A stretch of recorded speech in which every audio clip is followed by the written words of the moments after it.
Bem-vindos à nossa 10ª aula do nosso curso de liturgia. Nessa aula, então, nós vamos começar a ver o exercício da função sacerdotal de Jesus Cristo através dos tempos, a figura de Jesus Cristo como referencial básico de toda a celebração litúrgica. Vamos ver a questão do fundo de cena.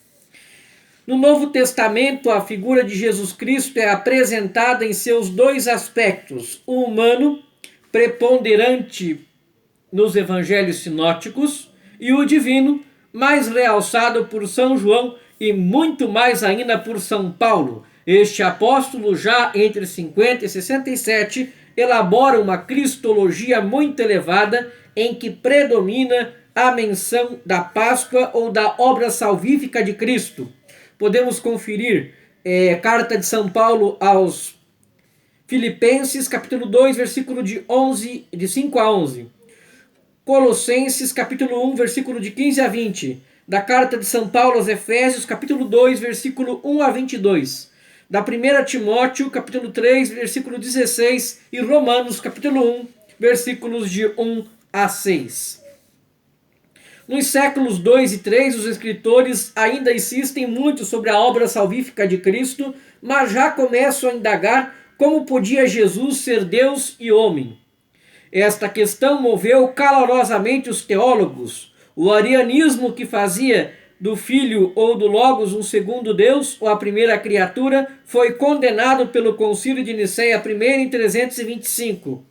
A disputa continuou até o Concílio de Calcedônia 451 promulgar a fórmula definitiva: em Jesus há uma só pessoa, um só eu divino, a segunda pessoa da Santíssima Trindade, e há duas naturezas, a divina, inseparável da pessoa divina, e a humana, assumida no seio da Virgem Maria.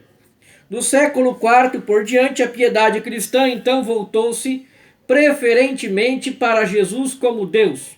Em vez da fórmula glória ao Pai pelo Filho no Espírito Santo, sugerida por Efésios capítulo 2, versículo 18, passou-se a dizer glória ao Pai, ao Filho e ao Espírito Santo, a fim de acentuar nitidamente a divindade do Filho ao lado do Pai e do Espírito Santo, sem explícita referência à humanidade e à função de Jesus mediador ou sacerdote. Estas ficaram na penumbra e criou-se entre os fiéis a consciência da enorme distância que separa de Deus o homem pecador. A Eucaristia ficou sendo o tremendo mistério, a mesa terrível e tremenda.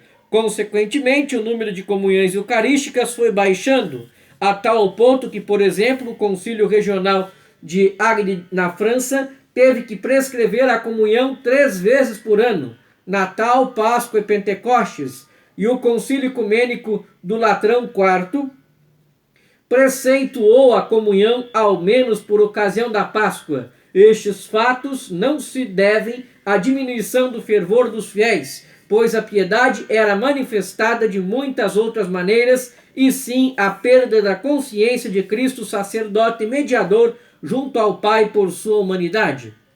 Na Idade Média, os teólogos deram grande atenção à natureza humana de Jesus. Assim, São Bernardo de Claraval, Santo Tomás de Aquino, Duns Scotus, isto repercutiu na piedade. São Francisco de Assis e sua escola, os Servos de Maria, e outros muitos, instigados em parte pelos relatos da Terra Santa feitos pelos cruzados, consideraram carinhosamente os acontecimentos da vida terrestre de Jesus, o nascimento, a infância, a paixão. Daí se originaram diversas devoções novas ao presépio, a Jesus menino, ao crucificado, às 5 chagas, a via sacra, a coroa de espinhos e a lança, a Virgem dolorosa e etc. Mas não se restaurou no povo de Deus a piedade litúrgica, que tem seu centro na obra da redenção, prolongada por Cristo sacerdote através dos sinais sagrados. Na época moderna, a piedade para com Cristo tem sido fervorosa, produzindo grandes santos em cada século, mas verifica-se que no povo cristão há certas vezes uma atitude sentimental e emotiva, mais do que nutrida pela teologia. Finalmente, nos tempos atuais, registra-se entre teólogos a tendência a enfatizar a humanidade de Jesus, não porém como sacerdote celebrante do culto da igreja, mas como libertador no plano social. Este aspecto, cultivado com tônica exagerada, não corresponde à mensagem central da fé, que deve estar subjacente à mais substanciosa piedade cristã. Vejamos, pois, como entender a figura de Cristo a partir dos mais genuínos mananciais da fé. Então, na nossa próxima aula, vamos ver então a questão do Cristo sacerdote. Muito obrigado pela sua atenção e até nossa próxima aula.